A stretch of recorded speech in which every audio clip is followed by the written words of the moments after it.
रथ पर ब्राह्मण देवता को बिठाया और अपने आप सारथी बन गए श्री कृष्ण और सीधे निकल पड़े।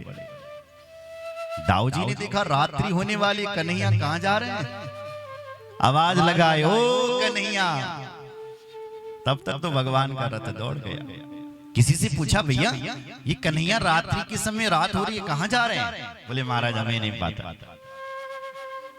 अरे कुछ तो पता होगा। बोले इतना पता है कि एक ब्राह्मण आए थे कुंडनपुर से और उनके पास एक पत्र था और पत्र को पढ़ करके सीधे जा ही रहे। दाऊ जी बोले आगे का कार्यक्रम मुझे सब पता है, आपको क्या पता? बोले कुंडनपुर में भीष्मक जी महाराज की बेटी का ब्याह होने वाला है। कन्हैया तो अकेले चले गए, हमें पूरी नारायणी सेना लेकर के चलनी चाहिए। तो दाऊ जी ने पीछे से नारायणी सेना सजाई और पीछे से दाऊ जी भी निकल पड़े महाराज। सुबह प्रातः काल होते होते रात जैसी खुली, तब तक भगवान कुंडनपुर में पहुंच गए। ब्राह्मण देवता से कहा कि ब्राह्मण देवता मैं यहाँ नगर के बाहर हूं, आप जरा रुक्मणी जी को संदेश पहुंचो कि मैं आ गया। इधर जैसी प्रातः काल हुआ ऐसी तब तक शिशुपाल भी बारात लेकर के आ गया, डम डम बैंड बाजा लेकर। रुक्मणी जी ने जैसे सुना कि ओ बारात आ गई, तो रुक्मणी जी की धड़कन तेज हो गई। साहब क्या होगा? हे भगवान, ब्राह्मण भी नहीं आए हैं, कोई संदेश भी नहीं आया है और बारात भी आ गई। सोच रही है रुक्मणी क्या करूंगा। जैसे रुक्मणी ने सुना कि मेरी बारात, भोले बाबा को याद करने लगी। दुर्भगाया न मे धाता नानुकूलो महेश्वर, देवी वा विमुखा गौरी रुद्राणी गिरिजा सती। हे गिरिजा मैया एक ही बात कहती है, हे भोलेनाथ, मैंने जितनी भी तुम्हारे सोमवार के व्रत किए थे, आज मुझे उन व्रतों का फल चाहिए, क्योंकि मेरी बारात आ गई और ब्राह्मण अभी तक कोई संदेश नहीं आया। हाँ होंगे द्वारिकाधीश। जैसे ही भोले बाबा को याद किया, तब तक ब्राह्मण देवता हंसते हंसते मुस्कुराते हुए आते हुए दिख गए। ब्राह्मण हंस रहे थे, मुस्कुरा रहे थे। रुक्मणी समझ गई कि काम बन गया। रुक्मणी जी की जो ये बाएं आंख है ना, ये फड़कने लगी। वामूरोर्भुजो नेत्रम अस्फुरम प्रियभाषिणः। माताओं की यदि बाईं आंख फड़के ना साहब, तो शुभ संदेश मिलता है। वामूरोर्भुजो नेत्रम अस्फुरम प्रियभाषिणः। और भाइयों की यदि दाहिनी आंख फड़के ना, तो कुछ शुभ समाचार मिलता है। रुक्मणी समझ गई। तब तक ब्राह्मण देवता व्याग प्रणाम किया। महाराज जी प्रणाम। क्या क्या क्या संदेश लाया? ब्राह्मण देवता बोले बेटी संदेश तो कुछ नहीं है, फिर तुमने क्या किया? बोले बेटी चिंता मत करना, तुमने जिसके लिए संदेश भेजा है मैं उसी के साथ आया। क्या कहा? बोले हाँ ठीक काम, वो तुम्हारी प्रतीक्षा में है मंदिर में भगवान, तुम जल्दी से मंदिर चले जाओ। रुक्मणी जी ने ब्राह्मण देवता को खूब दक्षिणा दी। महाराज प्रणाम किया, ब्राह्मण देवता की विदाई करी। अपनी भगवती रुक्मणी ने 16 श्रृंगार किए और श्रृंगार करके सीधे गिरिजा मंदिर के लिए चल पड़ी।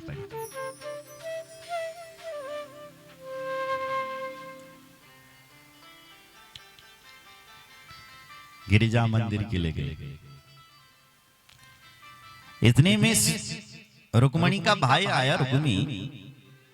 उसने अपने पिताजी के लिए कहा, पिताजी सुना तुमने बारात आ गई, मैं कल केवल बात करके आया था, सगाई नहीं करके आया था मैं। तुम एक काम करो कि बारात आ गई है, दूल्हा सरकार के चरणों में जरा सगाई का सामान चढ़ाओ। तो भीष्मक जी महाराज सगाई का सामान लेकर के गए शिशुपाल के लिए। और जैसे वो जा रहे थे तब तक किसी ने सूचना करी, बोले महाराज आपके नगर के बाहर द्वारिकाधीश कृष्ण खड़े हैं। क्या कहा? द्वारिकाधीश कृष्ण। तो भीष्मक जी रुक्मणी के पिताजी पापा बहुत प्रेम करते थे भगवान से, कहा कि पहले हम उनका स्वागत करेंगे। तो भगवान का स्वागत करने के लिए दौड़े दौड़े जो लोग सगाई का सामान लेकर के जा रहे थे, उन्होंने सोचा शायद यही दूल्हा है, इसीलिए तो महाराज इतना प्रेम जता रहे हैं। तो उन्होंने सारा सामान भगवान के चरणों में चढ़ाना शुरू कर दिया। सगाई चढ़नी थी शिशुपाल की, सो चढ़ गई गोपाल की। भगवान भी बोले ये सब करने की क्या आवश्यकता थी? अब भीष्मक जी ने सोचा गड़बड़ तो हो ही गई, इन मूर्खों ने गड़बड़ तो कर ही दिया। फिर भी कहा, बोले महाराज जैसे मैंने ये सुना कि आप आए हैं, हम तो बाबरे हो गए, हम तो दौड़े चले आए, आप हमारे नगर में चलिए। भगवान को बिठाया रथ पर और नगर में लिए। जैसी नगर वासियों ने दर्शन किया हमारा, तो सारे नगर के गांववासी, बूढ़ी बूढ़ी माताएं सब कहने लगी, देखो देखो हमारी बेटी रुक्मणी के भाग्य खुल गए, जो हमारी बेटी को इतना सुंदर दूल्हा मिल गया। भीष्मक जी ने कहा देखो क्या गड़बड़ हो रहा है। भीष्मक जी ने कहा सेवक को बुलाया रे, इनको समझाओ गांव वालों को, ये दूल्हा सरकार नहीं है, ये हमारे मेहमान हैं। दूल्हा सरकार तो जनवासे में सो रहा है। सेवक आया, उसने बूढ़ी बूढ़ी माताओं को समझाया कि ये दूल्हा नहीं है, इनको दूल्हा मत कहो, ये तो मेहमान है हमारे। जैसे उन्होंने ये सुना कि ये मेहमान हैं, सबके चेहरे उदास हो गए साहब। सब भगवान शंकर को याद करने लगे, हे भगवान शंकर हमारी रुक्मणी बिटिया को यही दूल्हा मिले। अस्यैव भार्या भवितुं रुक्मण्यर्हति न परः, रुक्मण्यर्हति न परः। एक ही बात कहते हैं, हे भगवान शंकर हम उन बल पूरा जन्म मां तुम्हारी जतियां भी भक्ति करी भली, ती को जन फल दिया कि हमारी रुक्मणी को यही दूल्हा मिले। बोलो जय श्री राम। भगवान को लगा देखो रुक्मणी मेरा इंतजार कर रही होगी मंदिर में, मैंने तो कहा था कि मैं मंदिर में आऊंगा और मैं यहाँ नगर में, इसलिए भीष्मक जी से बोले हैं, बोले महाराज आप तो हमें कार्ड तो भेजा नहीं था, आपने शादी का अपनी बेटी के ब्याह का, जो हम शादी में आते वो तो हम यहाँ से निकल रहे थे नगर से, तो आप मिल गए, इसलिए मैं साहब घर जा रहा हूँ। मेरे जो बड़े भाई हैं ना वो बड़े क्रोधित हैं, क्रोधी स्वभाव के हैं, और अगर वो नाराज हो गए, मैं टाइम से नहीं पहुंचा, अगर वो नाराज हो गए तो गड़बड़ हो जाएगी साहब, मुझे आज्ञा दे दो, मैं नहीं आऊँ, क्योंकि भगवान को पता है रुक्मणी इंतजार कर रही है। तो भीष्मक जी ने सोचा मेरा बेटा बिगड़ा हुआ है, अगर मैं नगर में ले जाऊंगा तो कुछ कह देगा, इसलिए इनको जाने दो। वहीं से भगवान को विदा किया, भगवान सीधे मंदिर में चल पड़े। तब तक रुक्मणी जी मंदिर में भी पहुंच गई महाराज, और मंदिर के भीतर जाकर के रुक्मणी जी देवी मां की पूजा कर रही, मां को मना रही है।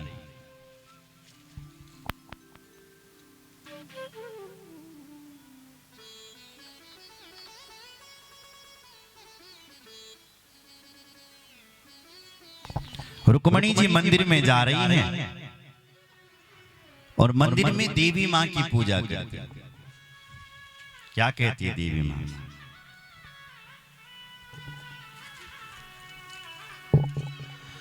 नमस्ते त्वांबिके भीक्षणम स्वसंतान युतां शिवां, भूयात् पतिर में भगवान कृष्ण तदनुमोदता। रुक्मणी जी मंदिर में जाकर के कह रही है कि हे देवी मां, हे मां भगवती, आप यही वरदान देना मुझे कि श्री कृष्ण मुझे पति रूप में प्राप्त हो, बस यही वरदान देना। जैसी मां की पूजा करी और ये मांगा, मूर्ति मुस्कुरा गई और मुस्कुरा करके बोल पड़ी, मूर्ति ही बोल पड़ी सा, मानो जाहिरा हो मिलहि सोबर सहज सुंदर सावरो, मानो जाहिरा हो मिलहि सोबरो सहज सुंदर सावरो, मानो जाहिरा हो मिलहि सोबर सहज सुंदर सावरो, मानो जाहिरा हो मिलहि सोबरो सहज सुंदर सावरो, करुणा निधान सुजानशील सनेह जानत रावरो, करुणा निधान सुजानशील सनेह जानत रावरो, मनो जाहिरा चेहु मिलहि सोबर सहज सुंदर सावरो, मन जाहिरा चेहु मिलहि सोबर सहज सुंदर सावरो।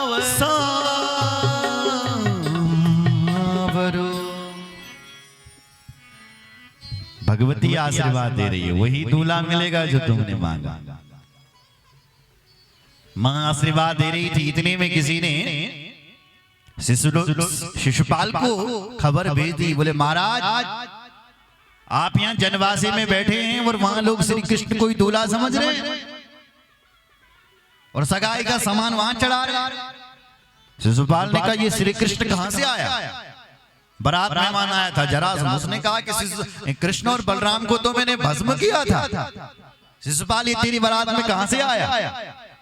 और हे शिशुपाल, तेरी बारात में यदि कृष्ण और बलराम आए हैं तो कुछ ना कुछ गड़बड़ होने वाली है, सावधान हो जा, क्योंकि बड़े खतरनाक हैं वो दोनों भाई, बड़े तेज हैं। जो बाराती थे, बारातियों ने कहा शिशुपाल हम कोई बारात के लड्डू खाने नहीं आए हैं, तो बोले पूरी तैयारी के साथ आए, हथियार भी साथ लेकर के आए, बताओ क्या करना है? शिशुपाल ने कहा जाओ और रुक्मणी की रखवाली करो। ठीक है महाराज। बाराती सब रुक्मणी की रखवाली करने के लिए निकल पड़े। पता चला कहां है रुक्मणी, तो ये पता चला कि रुक्मणी मंदिर में गई हुई है। तो पूरे मंदिर को घेर लिया साहब। रुक्मणी जी पूजा करके जब बाहर निकली तो रुक्मणी जी ने देखा कि पूरा मंदिर सैनिकों ने घेर रखा है। अरे हे भगवान, मैंने तो कहा था कि मंदिर मां कोई न भलो, तुम माना और मुझे चुपके से ले जाना।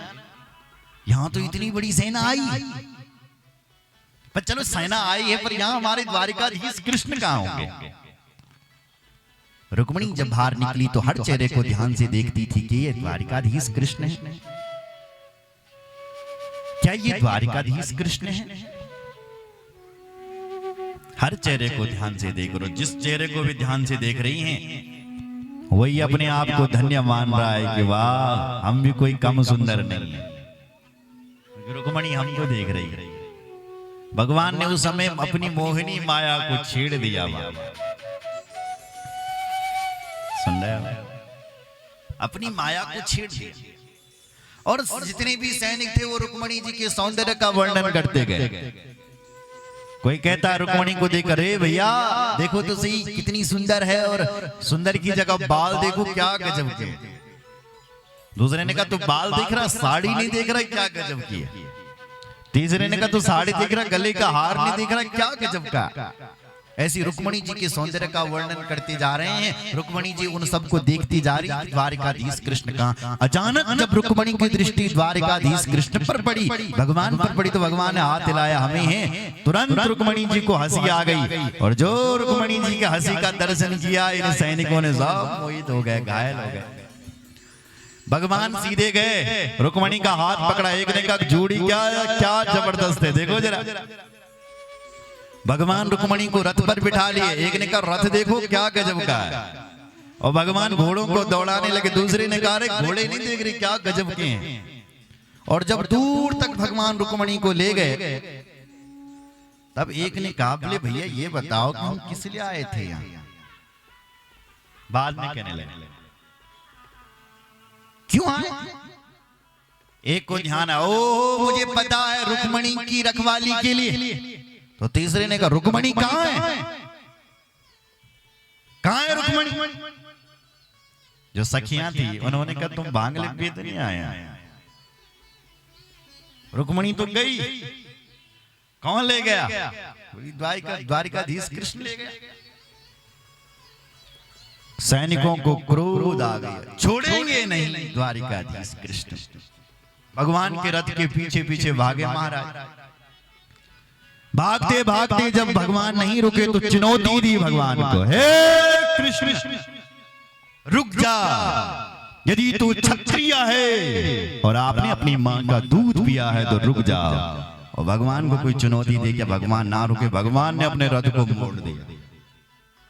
और जैसी भगवान का रथ मुड़ा, ऐसी सैनिकों ने कहा घेर लो, ये काला काला मुरली वाला अकेला फंस गया आज। क्योंकि हमें डर लगता है तो इसके बड़े भाई से, इसका जो बड़ा भाई वो हलमोसल वाला है दाऊ जी, वो बड़ा खतरनाक।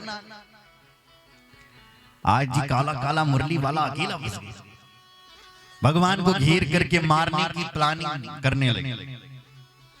तब तक पीछे से आवाज आई, बोलो द्वारकाधीश भगवान की जय। भगवान ने पीछे देखा, यहाँ शत्रुओं के बीच हमारी जय जयकार कौन कर रहा है। जो पीछे देखा तब तक दाऊ भैया पूरी नारायणी सेना को लेकर के आए। भगवान ने प्रणाम किया, दाऊ भैया प्रणाम। दाऊ जी ने कहा कन्हैया आशीर्वाद घर में मिलेगा बहू के साथ, बहू को लेके चल घर, मैं जरा इनका स्वागत करके आता हूं। जो दाऊ जी ने अपना हल मुसल दिखाया तो सारे सैनिक भागते हुए नजर आए, भागे। और शिशुपाल के पास जाकर के कहते हैं, बोले महाराज लुट गए, मर गए, क्या हुआ। बोले आपकी होने वाली पत्नी भाग गई। किसके साथ। बोले वो वही आया था काला काला मुरली वाला, हमारे आंखों पर धूल छोक करके चला गया।